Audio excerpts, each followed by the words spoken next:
because our identity as a nation of immigrants and a sanctuary for all the world's persecuted is under assault.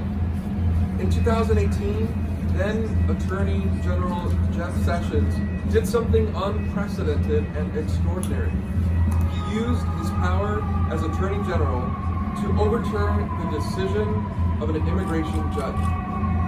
In a case known as Matter AB, Attorney General Sessions argued that victims of domestic violence were not eligible for asylum. Let me repeat that again. The Attorney General said that victims of domestic violence were not eligible for asylum, contradicting decades of U.S. and international law.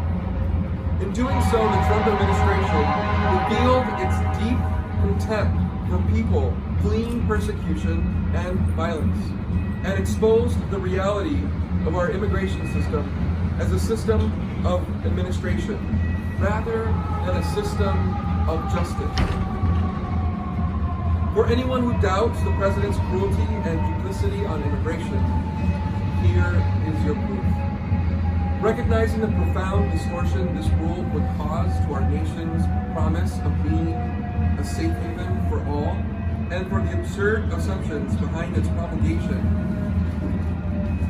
the Center for Gender and Refugee Studies and the American Civil Liberties Union filed a lawsuit challenging this rule.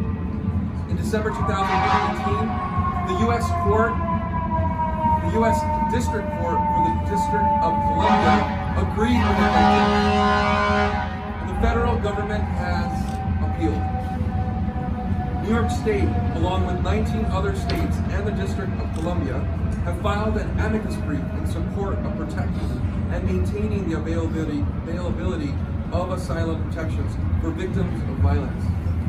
In November of last year, I also introduced a resolution calling on the City Council to support this amicus brief.